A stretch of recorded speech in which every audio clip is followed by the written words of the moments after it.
¿Cómo es la historia de Susana? El hijo de 23 años de Susana es fanático de las motos, cosa que siempre generó miedo en ella. Hace un año viaja a Brasil con unos amigos y durante el viaje ella recibe un llamado inesperado, agudo, grave y vivido en soledad de que su hijo estaba internado por un accidente. Nada grave, todo se resolvió, pero ella a la distancia y con el miedo que tiene por que su hijo viaje por el mundo en moto, vivió ese DHS de llamado miedo a la muerte de su hijo, que hizo crecer su pulmón para tener más oxígeno, para evitar la muerte, y de esa forma generó nódulo pulmonar que vio el neumonólogo en la radiografía inicial.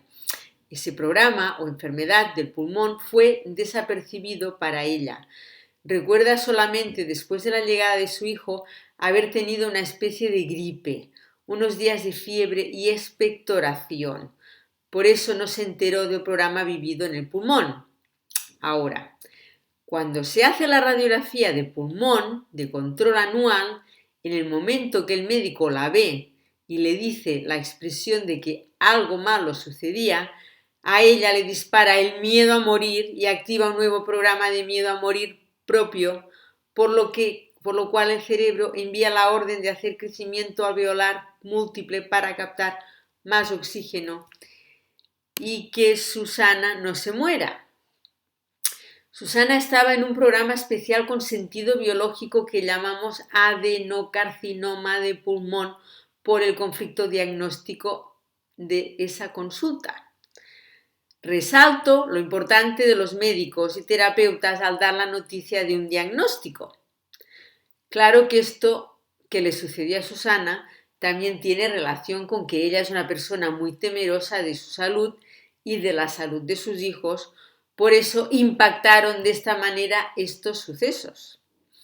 Siempre aclaro que fue esa vivencia de Susana lo que disparó este programa, lo que no quiere decir que todas las personas que reciban un diagnóstico de este tipo activen estos programas llamados cáncer de pulmón. Bocado auditivo. El órgano que responde es el oído medio. Oído derecho. No poder atrapar el bocado auditivo. No poder recibir el bocado auditivo.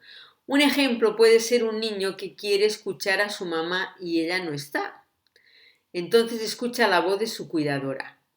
Otro ejemplo es no conseguir escuchar una información que para mí es importante. Oído izquierdo. No poder eliminar el bocado auditivo, el sonido o la audición. Un ejemplo puede ser no querer escuchar el diagnóstico de cáncer, el regaño de una persona, etc. En conflicto activo aumenta el tejido.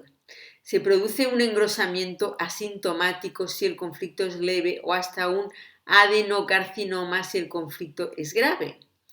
Como dije muchas veces, la manifestación dependerá de la masa conflictual, con el sentido de aumentar la audición. Tras la resolución del conflicto, se activarán los gérmenes para degradar el tejido que ya no es necesario que esté aumentado y, como resultado, se producirán otitis purulentas, por ejemplo. Mi hija Viole tiene 5 años. Cuando era más pequeña solía tener otitis purulentas intensas. Nunca había un niño derramar tanto pus por los oídos. Ella es diestra y las otitis se manifestaban siempre en el oído derecho. ¿Qué sucedía? En sus primeros años de vida, ella tuvo que hacer una adaptación a que su mamá tenga una labor de médica además de ser mamá. Internalizar que su mamá no esté determinadas horas con ella. Lo biológico es que la madre esté día y noche con la cría. No digo que eso tengamos o no que hacer. Cada uno tiene su misión e historia familiar. Solo explico que para el cerebro biológico la realidad es esa. Entonces, había días en los que ella se levantaba y esperaba escucharme, esperaba atrapar el bocado auditivo de la voz de mamá. pero no lo escuchaba porque se encontraba acompañada por otra persona amorosa, pero que no era su mamá. Unas horas después de que yo llegara a la casa empezaba el dolor y la secreción. El oído derecho es el que quería captar el bocado de sonido, es el que respondía. Cuando ella escuchaba mi voz, resolvía el conflicto. ¿Para qué me servía esa información a mí como mamá? Además de comprender lo que le estaba sucediendo, para comprender la lógica biológica, para no asustarme y no buscar cosas raras como la predisposición a las otitis. Me servía para buscar estrategias, como por ejemplo hablarle dormida y despierta, anticiparle lo que iba a suceder el día posterior, contenerla, decirle lo que su oído expresaba. Con el paso del tiempo no hizo más otitis, se adaptó a esa situación y su cerebro ya registra esa información, lo cual es muy importante para crear un nuevo sistema de creencias en los niños con respecto a lo que llamamos enfermedad. Les voy a contar otra vivencia de cómo mamá tuve de este conflicto de bocado auditivo. Se manifestó muy claramente en mi hijo más pequeño. Su hermana deseaba profundamente ir al cine desde hacía varios días. Su hermanito pequeño de 1 año era la atención de la casa. A mí, como mamá, se me ocurre resolver yendo al cine con ambos y colocarle al bebé tapones en los oídos.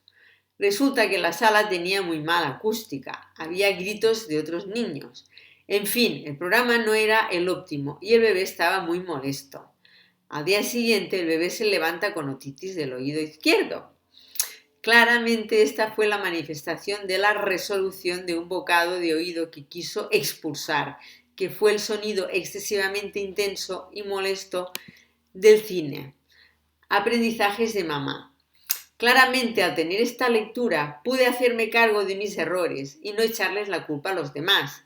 La autorresponsabilidad es un hermoso aprendizaje en esta vida. No somos víctimas, sino responsables de todo lo que vivimos y manifestamos.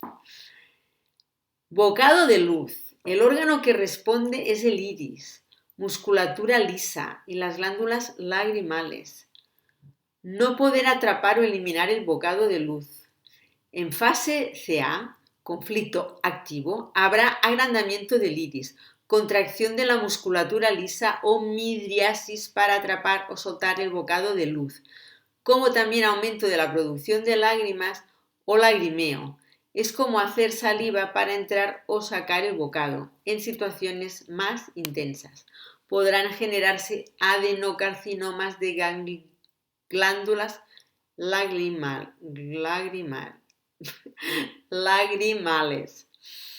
En fase de PCL, resolución del conflicto, habrá degradación del tejido, lágrimas purulentas, lagañas, y si el conflicto se repite constantemente, puede haber ojo seco por agotamiento o destrucción de las glándulas lagrimales. Esto nos explica, por ejemplo, por qué y para qué lloramos.